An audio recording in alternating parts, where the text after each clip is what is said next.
Hello Yamaha lovers, আপনাদের ঈদুল আজহার আনন্দকে আরও জমজমাট করে তুলতে ইয়ামাহা নিয়ে এসেছে বছরের সেরা Eid cashback offer. Meet Yamaha Saluto, the mileage king. স্যালুটোর মূল ফিচারগুলোর মধ্যে রয়েছে 125cc blue core engine, UBS braking, outstanding mileage এবং 78 to 85 kilometre per hour mileage, longest seat আর হাই গ্রাউন্ড ক্লিয়ারেন্সের জন্য ডেইলি কমিউটারদের প্রথম পছন্দ ইয়ামাহা স্যালুটো। ইয়ামাহা স্যালুটোর নতুন কালারগুলো হচ্ছে pastel grey, purplish blue and sparkle green colour.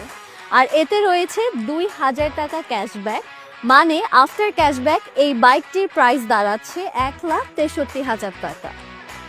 এছাড়া ইয়ামাহা স্যালুটোর ওল্ড কালার্স অর্থাৎ ম্যাট গ্রিন অ্যান্ড আর্মাডা ব্লুতে রয়েছে 2000 টাকা ক্যাশব্যাক। আফটার ক্যাশব্যাক প্রাইস দাঁড়াচ্ছে 1,56,000 টাকা। তাহলে আর দেরি কিসের? এখনই চলে আসুন ইয়ামাহা ফ্ল্যাগশিপ সেন্টার অথবা আপনার নিকটস্থ ইয়ামাহা অথরাইজড ডিলার পয়েন্টে। ঈদ উৎসব উঠবে জমে ইয়ামাহার ক্যাশব্যাক অফারে। ইয়াস ইয়ামাহা।